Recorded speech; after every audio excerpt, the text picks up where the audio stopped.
এটা সুন্নিদের সম্পদ। কাদের সম্পদ? জোরে বলেন, কাদের সম্পদ? এটা নজদিদের সম্পদ না, এটা সুন্নিদের সম্পদ। এটা রাষ্ট্রের সম্পদ না, এটা রাষ্ট্রের সম্পদ না। শাহজালাল ইয়ামানি রাষ্ট্রের না, শাহজালাল ইয়ামানি মুসলমানদের। এই কথা বলেন, জোরে বলেন। এটা রাষ্ট্রের না, উনি কোন রাষ্ট্রের না, উনি মুসলমানদের। 360 আউলিয়া কোন ওলি 12 আউলিয়া রাষ্ট্রের না, ওনা মুসলমানদের।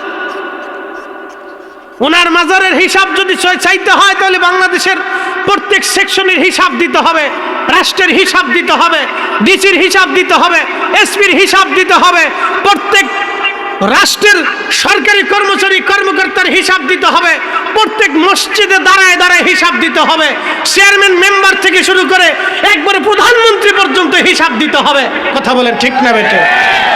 শাহজালাল ইয়ামানি মুজাদ্দিদ আওলাদে রাসূল, শাহ মুস্তাফা আওলাদে রাসূল, সিফা সালার আওলাদে রাসূল, শাহ আলী বাগদাদি আওলাদে রাসূল, খান জাহান আলী আওলাদে রাসূল, হযরত মুজাদ্দিদ আল ফাসানি নবীর বংশধর, খাজা বাবা আজমেরি রসুলের বংশধর, কুতুবউদ্দিন কাকি নবীর বংশধর, নিজামউদ্দিন আউলিয়ারা নবীর বংশধর, হুজুর গাউসে পাক মহিউদ্দিন আব্দুল কাদের জিলানী নবীর বংশধর। ওনার ছেলের মাজার আছে, ওনার নাতির মাজার ওই যে রাজশাহীর জমিনে শহরের পাশে পদ্মা নদীর পারে হযরত সৈয়দ আওলাদে রাসূল শাহ আব্দুল কুদ্দুস মাকদুম শাহ রহমাতুল্লাহ আলাইহি ঘুমিয়ে আছেন। উনি হুজুর গাউসে পাকের নাতি।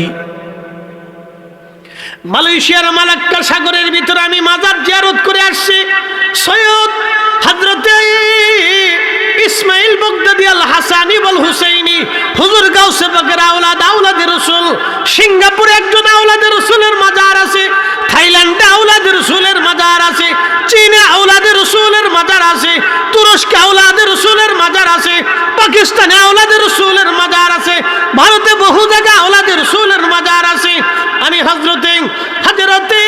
হযরতে শাহ সুফি ফতে আলী রাসূল নাম রাহমাতুল্লাহ আলাইহির মাজার জিয়ারত করেছি।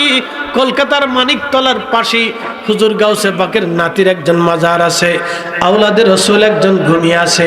আমি ওনার মাজার জিয়ারত করে আসছি।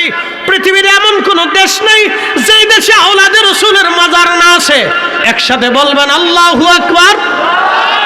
না হাত উঁচু করে বলেন ইয়া রাসূলুল্লাহ।